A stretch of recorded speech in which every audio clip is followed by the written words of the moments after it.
안녕하세요, 큐리스 채널입니다. 오래된 조종기죠. 이제 좀 놓아줄 때가 된, 그걸 쓸 때까지 써야 되니까 크로스파이어나 뭐 기존에 있는 수신기, 기본 내장 수신기 쓰시는 데는 크게 문제가 없더라고요. 근데 익스프레스 LRS라고 아주 매력적인 그 프로토콜을 가지고, 라디오 통신 시스템을 좀 개선해서 나온 거죠. 소프트웨어도 그렇고 하드웨어도 그렇고 좀 패킷 전송률을 높여서 좀 더 빠른 통신을 할 수 있고 딜레이를 줄여줄 수 있는 그런 송신 모듈 플러스 하드웨어 플러스 소프트웨어라고 보시면 돼요. 그래서 오픈소스 기반으로 만들어지다 보니까 하드웨어를 전반적으로 다 다룰 수도 없기 때문에 기존에 쓰시던 저처럼 FrSky X90 플러스 쓰시는 분들한테 대부분 해당이 될 거고, Q7인가? Q7이랑 뭐 호러스 시리즈 등등 아마 해당이 될 거예요. 그래서 특히 X90D 플러스 쓰시는 분들 같은 경우는 저항이 좀 10K짜리가 달려 있는데 그거를 제거를 해주시고 그 1K짜리로 바꿔줘야지 시그널에 대한 그 딜레이도 없어지고, 특히 이제 증상이 어떤 게 있냐면요, 이걸 오래 켜놓으면은, 조종기를 오래 켜놓으면은 이제 텔레메트리 로스트랑 그 커넥팅 된다고 하는 게 계속 켜졌다 켜졌다 계속 하거든요. 근데 RC 송신에는 크게 문제가 없는 것 같아요. 제가 150Hz도 써봤는데 크게 문제는 없지만 이게 계속 울리거든요. 텔레메트리 로스트, 텔레메트리 리커버 하면서 계속 왔다 갔다 하기 때문에 이게 불안하기도 하고, 특히 프리스타일 하면은 뭐 갑자기 떨어질까 좀 우려도 되더라고요. 그래서 이슈가 있는 거다 보니까 미루다가 처음엔 문제가 없었어요. 근데 조종기를 오래 키면 항상 그렇더라고요. FrSky X90 측에서는 익스프레스 LRS를 고려하고 만들지 않았겠죠. 이런 통신 프로토콜을 쓸 거라고는 예상도 못했기 때문에 그 하드웨어 스펙이 점점 올라가다 보니까 지금 나오는 라디오 마스터 그 TX16S나 이런 좀 최신형 조종기들은 이런 모드 작업이 필요가 없거든요. 저처럼 오래된 조종기 쓰시는 분들, 정말 오래됐는데 얘를 좀 보내줄 때가 되긴 한 것 같죠. 조종기를 또 새로 사기에는 비용이 작은 것도 아니기 때문에 웬만하면 그냥 있는 거 쓰는 것도 나쁘진 않은 것 같아요. 모듈을 제거를 해주고요. 제거를 해주고 저는 이제 여기 있는 거 다 빼서 안쪽에 저항을, 이게 SMD 칩셋이다 보니까 정말 작아요. 이거 하는데도 좀 걸릴 것 같긴 해요. 제가 저번에 저항 작업을 했는데 좀 큰 저항을 달아놔서 조금 불안하거든요. 그래서 뭐 문제가 되지는 않는데 그래도 웬만하면 원래 있던 저항 사이즈랑 똑같이 맞춰서 살려고. 이게 2,000원에 100개거든요 이게 보이시나요? 이거?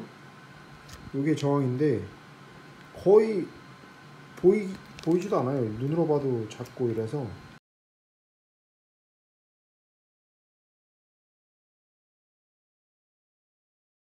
안 열리지?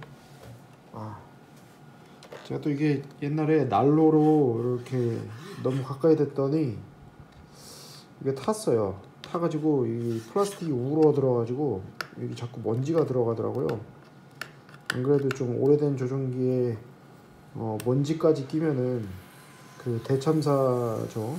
그 디자스터가 발생될 수도 있기 때문에 이런 테이프 작업을 고급스럽게 해주시면 또 좋습니다. 이게 지금 뻑뻑하네요. 이게 조종기가 잘 빠질 겁니다. 나름 정성이 들어간 조종기라서 뭐 정성이 들어가봤자 새 조종기가 오면은 이거는 쳐다도 안 볼 겁니다. 근데 조종기를 또 새로 사는 거는 또 굉장히 이런 필름 케이블 같은 거는 조심하셔서 하시는 게 좋습니다. 좀 제가 확대를 해볼게요. 지금 여기 보시면은 제가 이걸로 표시를 해드릴게요. 여기 저항이 지금 있었어요. 근데 이 사이즈죠. 요 10K짜리 10,000ohm짜리 그 저항을 달아놨었는데 요거 제거를 하고 저 큰 저항을 달아가지고 조금 불안하더라고요. 뭐 나 때문에 열심히 잘 했는데 혹시 모르니까요.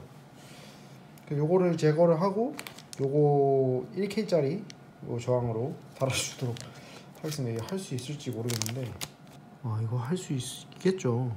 트위저로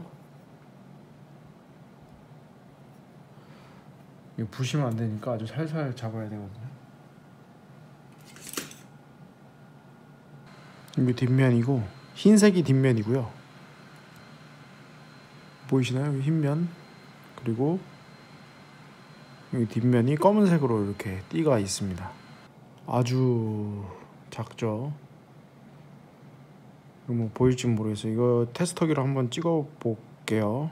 이게 여기 보이시죠? 986. 약간 오차 범위가 제가 알기로 한 5에서 10% 정도 된다는 거, 5에서 7%였나? 뭐 된다고 했었으니까 거의 근사치에 가까운 것 같아요.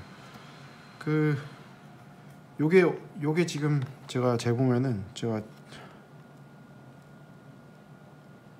868이죠. 조금 더 얘가 더 낫네요. 저항이 조금 더 높고 일단 이걸 제거를 해야 되니까 저기 방수 코팅까지 해놔가지고 더 힘들어졌네요. 이 저항을 잃어버렸습니다. 이 저항을 잃어버려서 또 새로 떼야 돼요. 어차피 100개 있으니까 이렇게 잘 뜯어줘야 되고, 여기가 이제 잘못하면은 납땜이 날아가면은 이 보드를 사도 되는데, 이 보드를 새로 살 바에 그냥 이제 조종기를 새로 사시는 게 좋겠죠. 또 뭐 저항 작업 또 해야 되고 하니까 이 뜯어지나 모르겠네요. 이 뜯을 때도 또 잘 뜯어야 될 것 같아서 이게 너무 잘 붙어 있네요. 또 이게 저항을 떼줄 때는 인두기에 일단 환풍기를 좀 틀어주고요. 인두기를 꺼내주고요. 뭐 가급적이면 조종기를 새로 사시는 것 굳이구태여 새 거를 살 필요가 있을까 하면서 하긴 하는데, 새 거가 오면은 입장이 좀 많이 다르겠죠. 이거는 진짜 조심하셔야 되는 게 이 패턴이 날아갈 수도 있어요. 제거가 잘 됐습니다.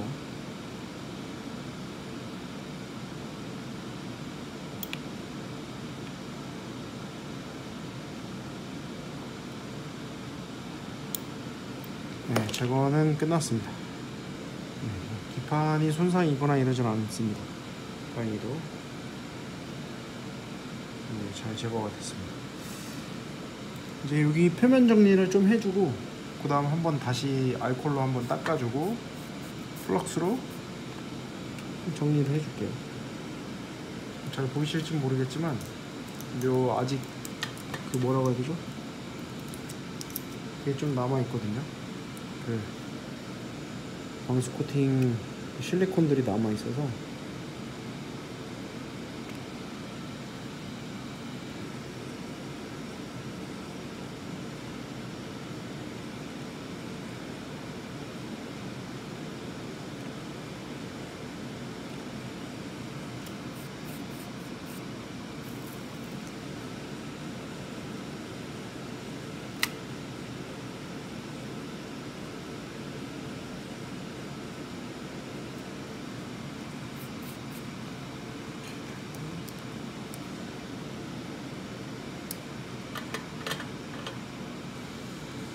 자, 여기 보이시는 것처럼 이쪽에 납땜이 아주 작게 됐죠. 이거는 아마 확대해서 제가 보여드릴 건데, 저항을 한번 측정을 해볼게요. 잘 나오는지.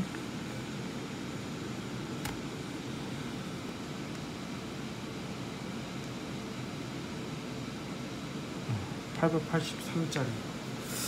저항이 약간 편차가 좀 크네요. 여기 제가 다른 걸로 바꿨는데, 뚜껑 잘 덮어주시면 되고, 그리고 혹시 요거 조정기 쓰시는 분들 중에서 이거 테플론 코팅 해놓고 또 그리스 발라주시면은 진짜 부드럽거든요. 마찰 계수가 확실히 낮아서 느낌이 훨씬 좋습니다.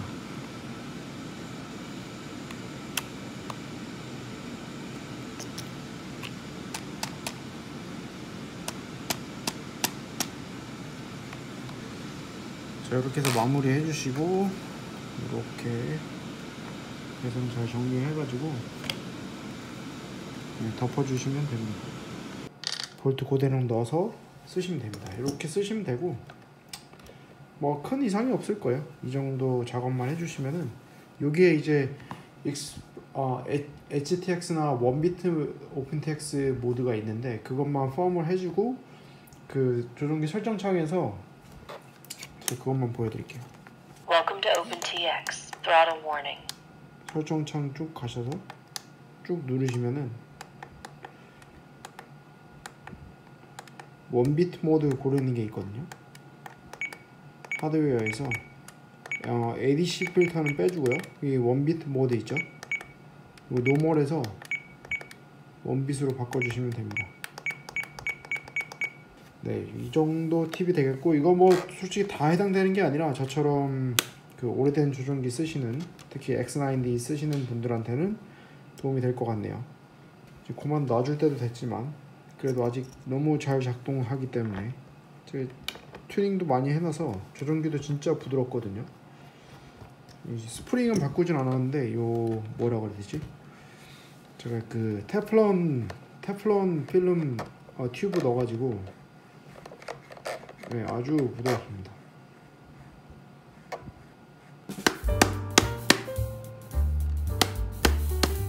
네, 영상은 여기까지고 다음에 또 좋은 팁 있으면은 한번 올려보도록 하겠습니다. 감사합니다. 큐리어스였습니다.